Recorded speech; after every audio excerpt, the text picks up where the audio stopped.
Imagine waking up one morning and half of your country gone. Not lost to disaster, not surrendered peacefully. Taken by a neighbor who smiled, shook your hand, and then sent an army while the ink was still drying on the treaty. That is not fiction. That is what happened to Mexico. And the man who ordered it, he became a celebrated American president. It is 1845. The United States is drunk on an idea. Manifest destiny. A divine right, they called it. A God-given mission to stretch American civilization from the Atlantic to the Pacific. From sea to shining sea. Noble words for what was, in truth, a blueprint for conquest. Mexico, meanwhile, is barely standing. Fresh off its own revolution, torn by internal power struggles, its military fractured, its treasury empty. It is a nation still learning how to be a nation. And to the north, a hungry republic is watching, waiting, calculating. Texas was the spark. In 1836, American settlers in Mexican Texas had rebelled and declared independence, creating the Republic of Texas. Mexico never recognized it. They warned, clearly, loudly, that any American annexation of Texas would mean war. But in 1845, the United States annexed Texas anyway. And then, as if that wasn't enough, they pushed further. President James K. Polk had a plan, a quiet, calculated, ruthless plan. He wanted California. He wanted New Mexico. He wanted the entire Southwest. And he knew Mexico would never sell it willingly. So he needed a reason to take it. He needed a war. And he was willing to manufacture one. Polk sent General Zachary Taylor into disputed territory, land between the Nueces River and the Rio Grande that both nations claimed. It was a provocation, a dare. When Mexican forces crossed the Rio Grande and clashed with Taylor's troops in April 1846, Polk went before Congress and announced that Mexico had shed American blood on American soil. It was, at best, a half-truth. At worst, it was a lie dressed in patriotism. Congress declared war, but not everyone was convinced. A young congressman from Illinois, Abraham Lincoln, stood on the floor of the House and demanded Polk show exactly where on American soil that blood had been shed. He called it a war of aggression. Ulysses S. Grant, who fought in the war himself, would later call it one of the most unjust wars ever waged by a stronger nation against a weaker nation. These were not fringe voices. These were future presidents. Yet the war machine was already in motion. By May 1846, American forces were marching into Mexico. General Taylor crushed Mexican forces at Palo Alto and Resaca de la Palma. The battles were fierce, the casualties real. The Mexican soldiers fighting with everything they had, but outgunned, outmaneuvered, and outnumbered in equipment, if not in spirit. The Battle of Monterrey in September 1846 was a turning point. 3 days of brutal street-by-street, house-by-house fighting through the city's stone buildings.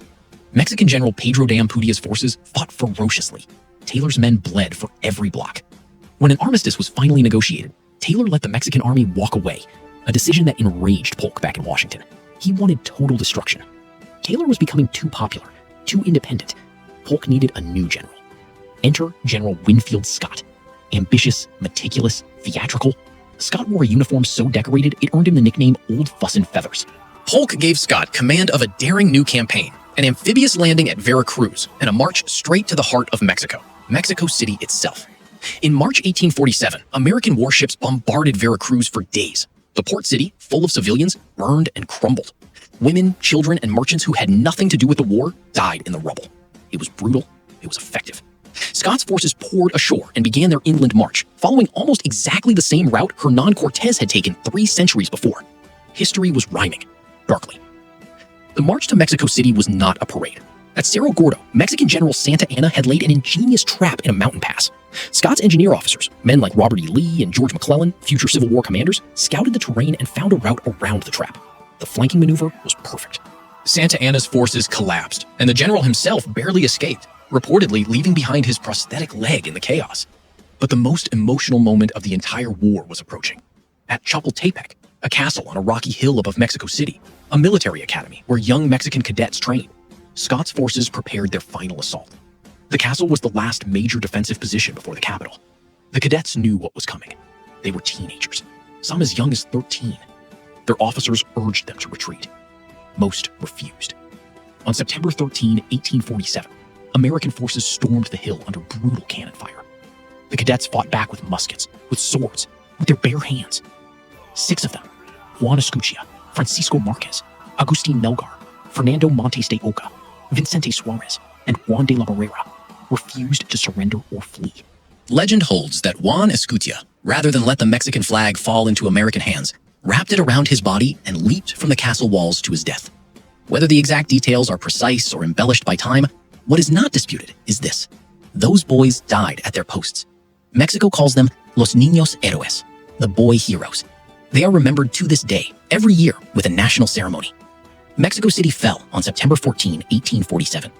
American forces raised their flag over the National Palace, the halls of Montezuma, as the Marine Corps hymn would later immortalize. Santa Anna resigned. The war, for all practical purposes, was over.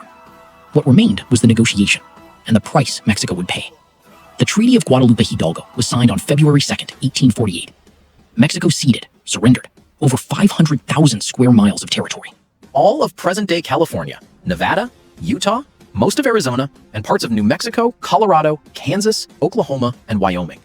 In exchange, the United States paid $15 million. $15 million for land that would eventually hold Los Angeles, San Francisco, Las Vegas, Salt Lake City, Phoenix, and more wealth than anyone in 1848 could have imagined.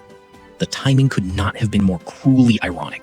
9 days before the treaty was signed, on January 24, 1848, a man named James Marshall found glittering flakes of gold at Sutter's Mill in California. The gold rush was about to begin. Mexico had lost in a single war what would become one of the most valuable pieces of land on Earth. Back in Washington, the war had ripped open a wound that had been festering for decades. All this new territory raised a question that could no longer be avoided. Would slavery be permitted in the lands taken from Mexico? The Wilmot Proviso, proposed to ban slavery in the new territories, passed the House but died in the Senate. The compromise that followed only delayed the inevitable. 12 years later, the nation would tear itself apart in civil war. The Mexican-American War, many historians argue, made the Civil War unavoidable. And what of Mexico? The country that lost half its land, thousands of its soldiers, and its dignity on the world stage? It survived. It rebuilt, slowly, painfully. The memory of 1848 became a defining wound in Mexican national identity. The phrase, Pobre México, tan lejos de Dios and tan cerca de los Estados Unidos, poor Mexico, so far from God and so close to the United States, became not just a saying, but a sorrow. Here is what history often forgets to tell you. The American soldiers who fought in Mexico, many of them would meet again on opposite sides of Civil War battlefields. Grant and Lee, who both served in Mexico, would face each other at Appomattox.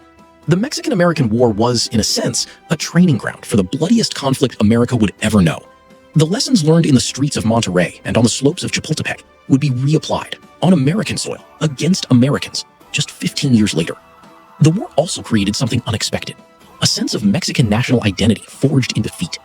Before 1848, Mexico was a fragile collection of regions barely held together by politics. After the war, a shared loss, a shared humiliation, and shared heroes like the Niños Héroes gave the country something to rally around. Tragedy, sometimes, is the forge in which nations are made. So, what do we make of all this?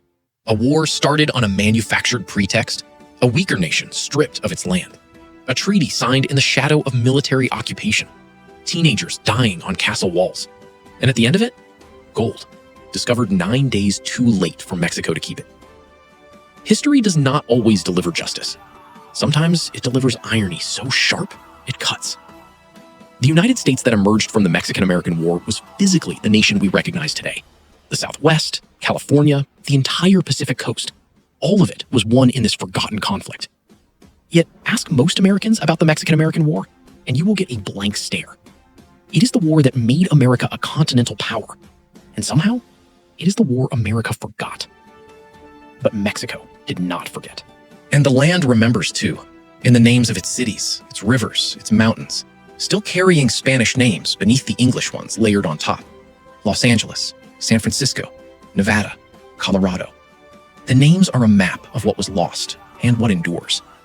The war America was never supposed to win changed two nations forever. One nation chose to forget. The other never could.